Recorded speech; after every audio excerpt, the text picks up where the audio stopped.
The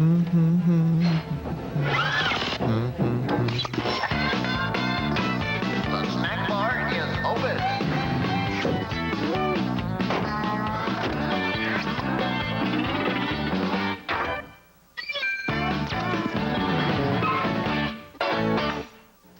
All right, tonight we have a historic week of drive-in theater. We have, first of all, what is probably one of the most famous horror movies in history, if not the most famous, and I want you to take a close look at the faces of my guests tonight. You might not recognize them right away, but when I tell you the title of tonight's movie, I think you will.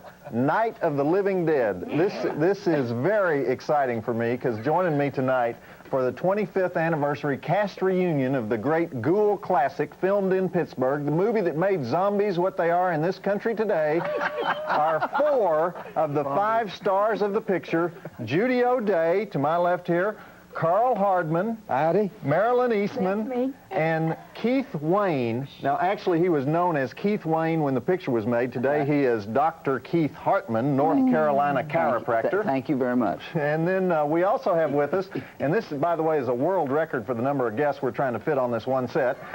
We have Tom Savini down here at the end, best known as the finest special effects makeup whiz working today. He put the gore in movies like Friday the 13th, Dawn of the Dead, Day of the Dead, Maniac, many other films. But he's with us tonight because he is also a director.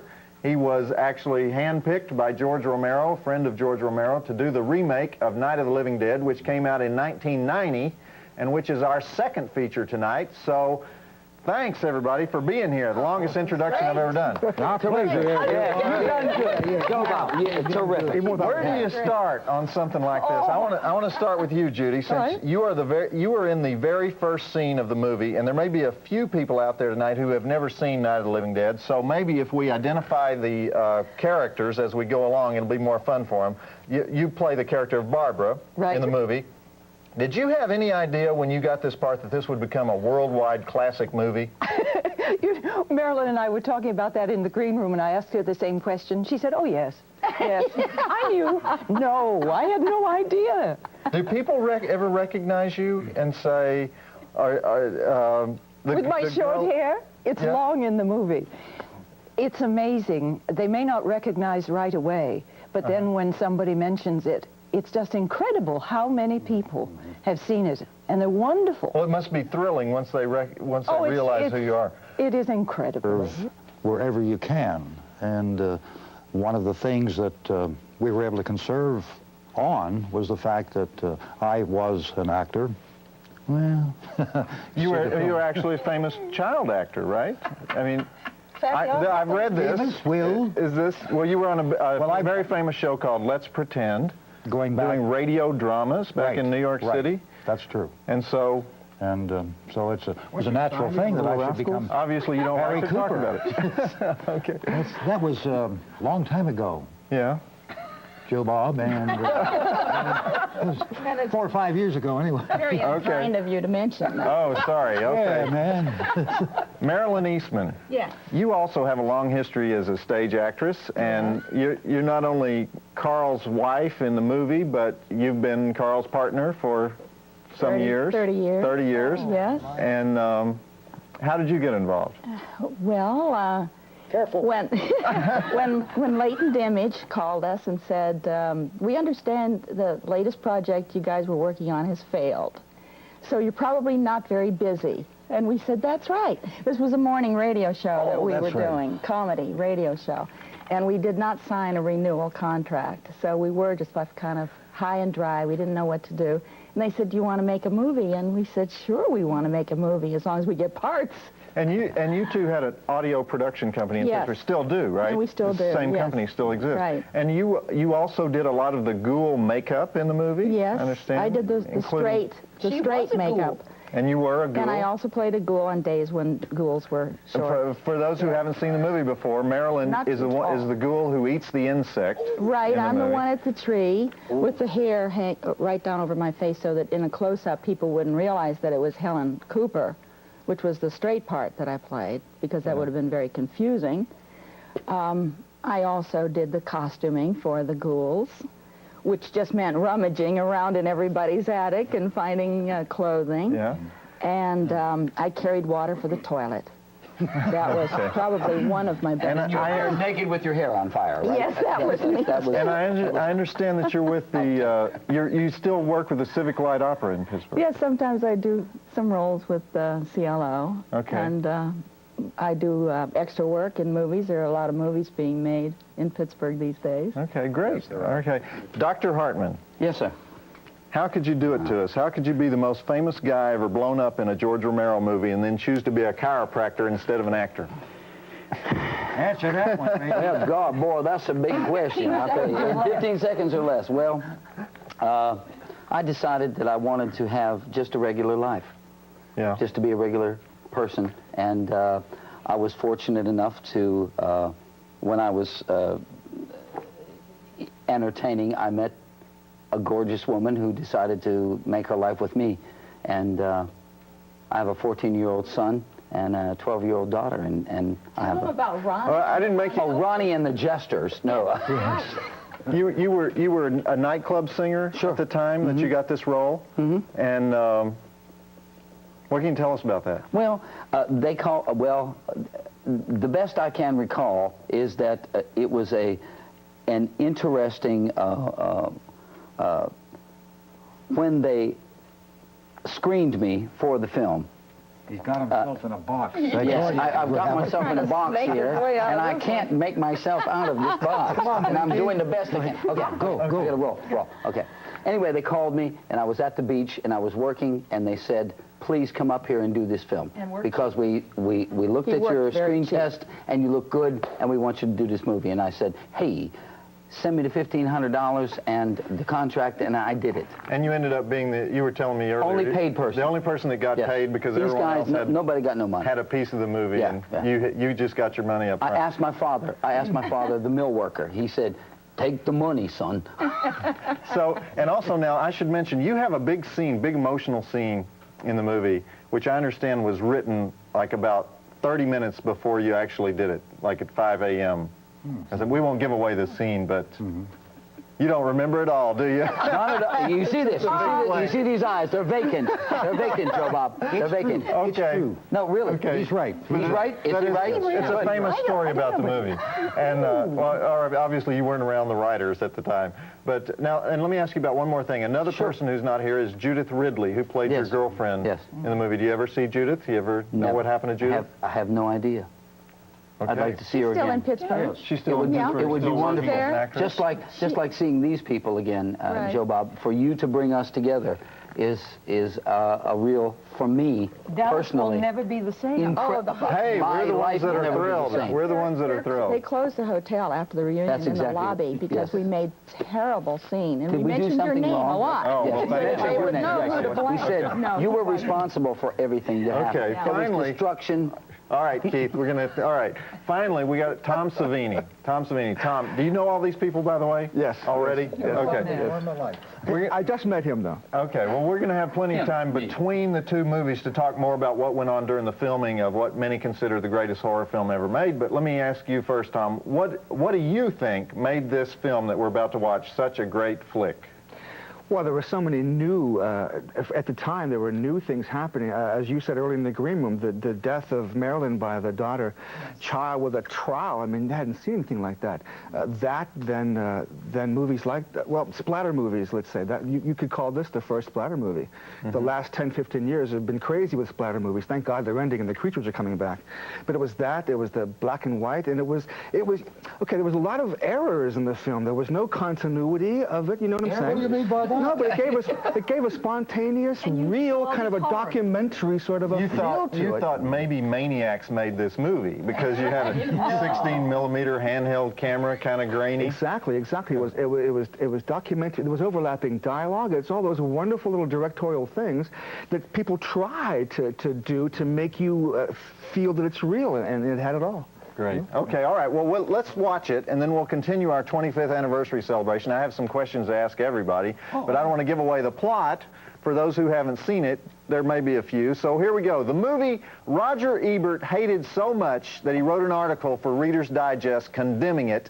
The one, the only, the original. It's not rated, Night of the Living Dead. Yay! You know, every time I watch that movie, it still gets to me there at the end when Ben gets it in the forehead. It's so shocking and sudden. But Night of the Living Dead, filmed in Pittsburgh, and actually Evans City, Pennsylvania, just outside Pittsburgh, in 1967, and still terrifying after all these years. And here are the people you've been watching. They're magically alive again. Judy O'Day, who played Barbara in the film, Carl Hardman as Harry, Marilyn Eastman as Helen, and Keith Wayne, now known as Dr. R. Keith Hardman, as Tom. And we don't know where Judith Ridley is, who played Judy. She's back in Pittsburgh or something. We couldn't get her on the show. And I mentioned earlier, Dwayne Jones, who played the lead role of Ben, passed away recently, a very real loss. And also with us is Tom Savini, who directed our second movie tonight, the 1990 remake of Night of the Living Dead. Yeah. So, I mean, you two were investors, so how did this, why make a movie in Pittsburgh on this subject? It was something to do. No, everybody, all of us were in the business. We were all in advertising and promotion and publicity, and of course the ultimate dream is to make a movie. Sure. And also to make enough money to make better and better films. I think that was one of the original goals. Did you just want to make any movie, or? No. No? No, we, first of all, we determined that, yes, we do want to make a movie. Okay, what kind of a movie do you want to make? A horror movie, because that we can do. That we can do. They make money, right? And the you don't latent have to be a good actor. Yeah, right. You can blink a lot. The Latent Image was in the film business. They were film. Latent Image was the production company owned by George Romero and John Russo and some other people. Russell Streiner. And Hardman Associates, which was our company at the time, was also in the film business, doing commercials, doing industrial films. So we had a lot of hardware, which we didn't have to rent or buy. You had a lot of cameras and lights and cables. Cameras, and lights, recorders, even microphones. Yes, we had microphones, and we could all done some acting. So, yeah, we just got together. Now, speaking of acting, who invented that zombie walk? Who choreographed those zombies? Because every zombie since that movie has had to walk that same way. No. Unfortunately. It wasn't June Taylor. It's Maryland. It's the Maryland. It's the Maryland walk. No, I didn't have anything to do with that. Of course not. I think people just figured dead people would walk like that. How do dead people walk? Well, the dead people I know walk like this. Real I slow. think that's the way came they with their did own it. walks. So Yeah. we had to give classes. Okay, don't drag the left leg, you know. But everyone wanted to drag their left leg, but we had to give classes on my film on how to walk like a zombie. There's a good song there somewhere, isn't there? What caused? Like a zombie. Let me ask you this. It's not entirely clear from the film, but what caused all the zombies to rise at once and take over the probe? That's very clear. It is the Venus probe. Yes. Of course. No, it was a virus. See, I don't think it's clear from the movie. I don't think anyone really knows why the zombies rise. But what I wonder is that because you didn't ever figure out why the zombies were going to rise? No. Or you didn't want anybody to know why the zombies showed up? The zombies arose because the Venus probe, which had been shot out to Venus, was returning to Earth, and it had picked up some mysterious radiation. So rather than let it get close to the Earth and infect all the populace of the Earth, it was exploded in space, and some of the pieces floated down to Earth in specific areas around the country and infected. Did you get all that? Oh, see, I never knew that. So, and how many times have you seen the film? I never did that. And all the dead people who weren't buried then became zombies. Right. Well, okay. If you were 6 feet under, it was okay. You weren't affected. Okay, now I have to ask you something else. A lot of people have made a big deal about the hero of the movie being a black man. But that was just more or less a coincidence, I understand, That's right? Yes. He auditioned like everybody else did, and he was the best actor.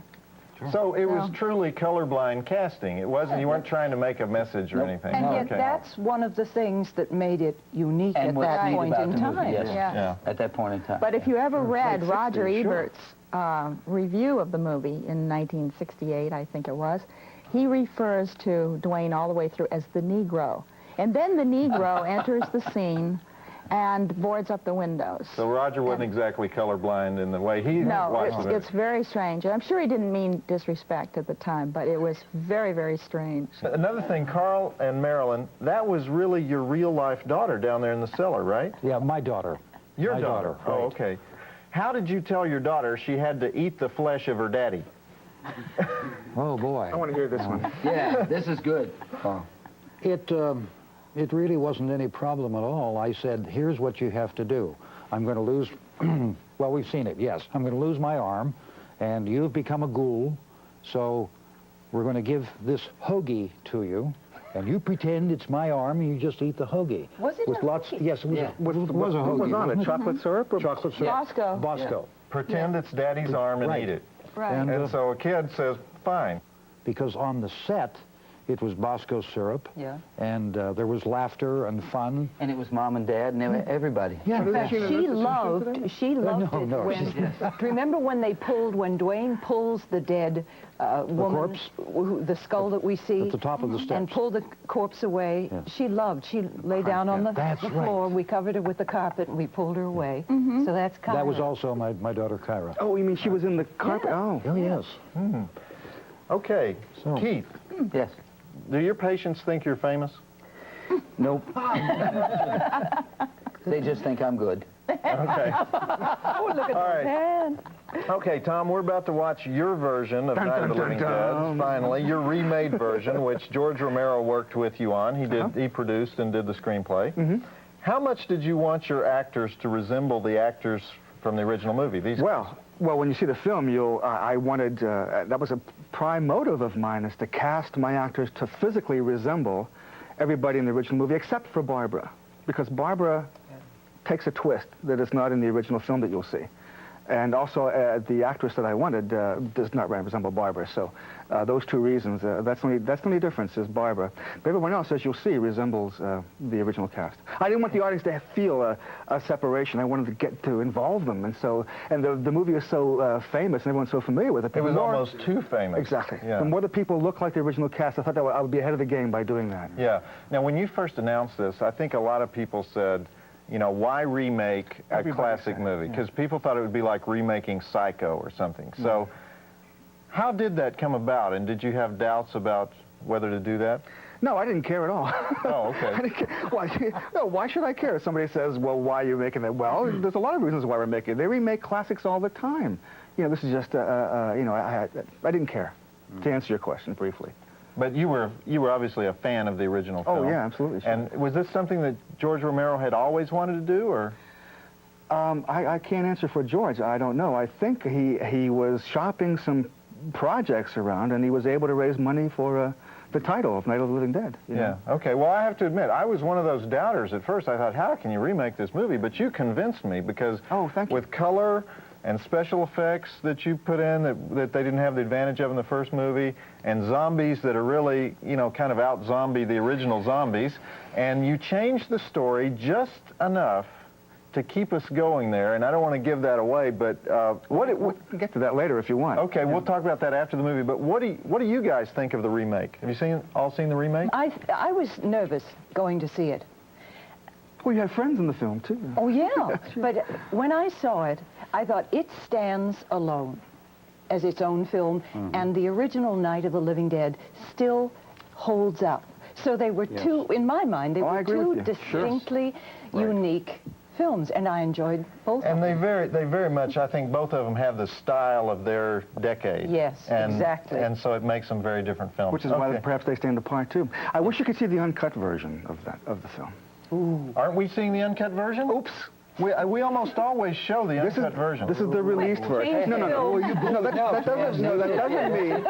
doesn't mean that uncut. It doesn't exist. An uncut version does not exist except for my library. Oh, I see. Okay. I'm talking about pre-credits, pre-music. Oh, okay. So sorry, we can't show you the uncut version. Did we show the nude in our version, the original? Yes. That's right, we did. That was the uncut version. Oh, and don't worry, there's nudity in ours, too. Okay. I don't think that was the This one we're about to see is rated R. Check it out. We'll be back one more time with the Night of the Living Dead 25th anniversary reunion.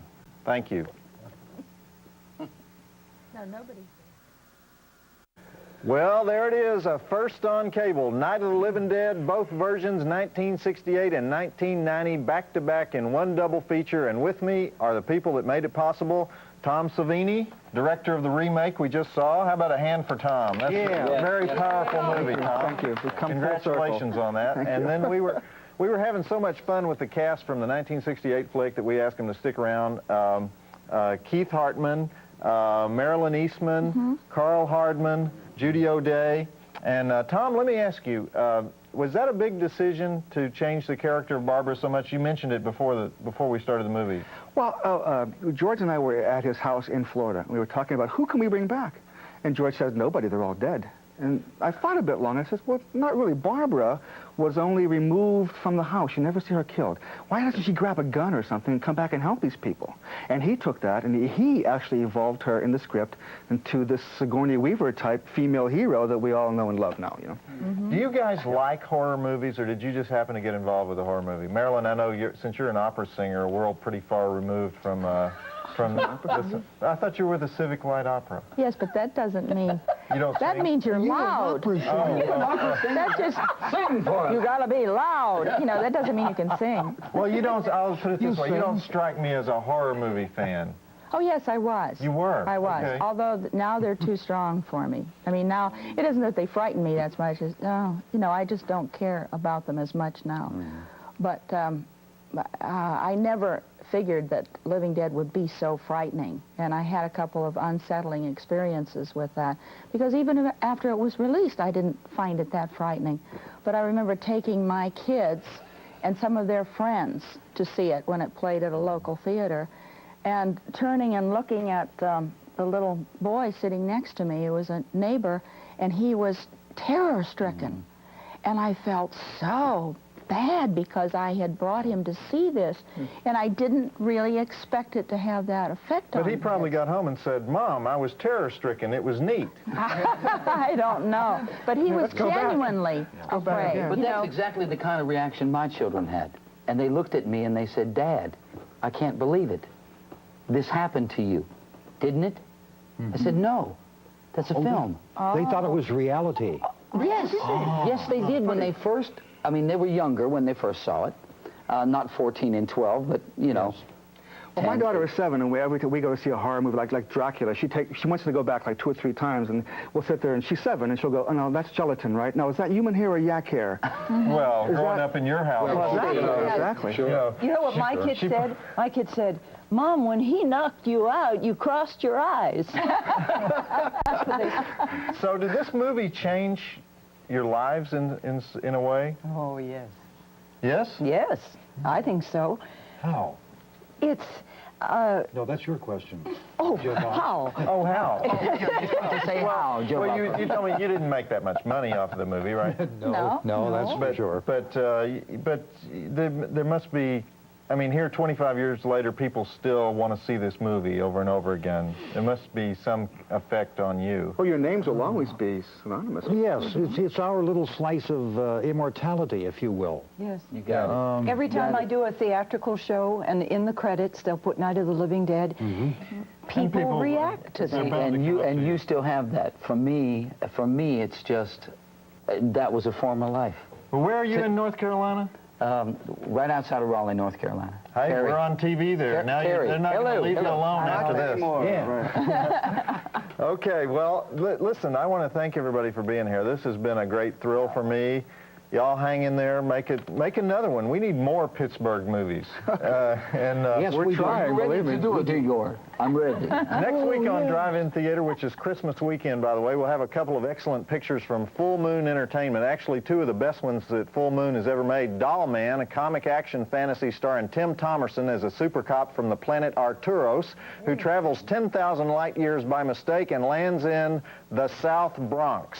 And our second feature is The Pit and the Pendulum, the Stuart Gordon version, with Lance Henriksen as Torquemada, the impotent religious zealot and torturer, both 4-star movies, so check them out with us. This is Joe Bob Briggs and the cast of Night of the Living Dead and the director of Night of the Living Dead remake, 1990, reminding you that the drive-in will never die. Absolutely. No way. Yes, yes.